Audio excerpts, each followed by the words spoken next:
A whole goat, wrapped in banana leaves and cooked in a tandoor oven for 12 hours, near Muscat, Oman. We visited a farm where they built a tandoor.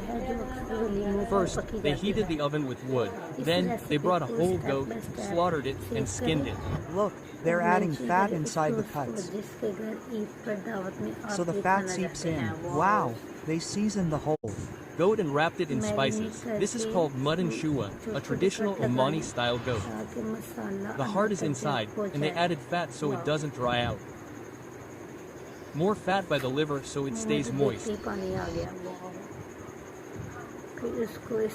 Seasoned and wrapped in banana leaves, then in a sack. The sack is then wrapped in a net, and the whole thing is tossed into the oven for 12 hours.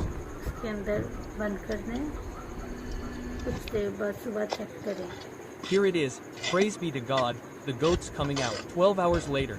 Look, a whole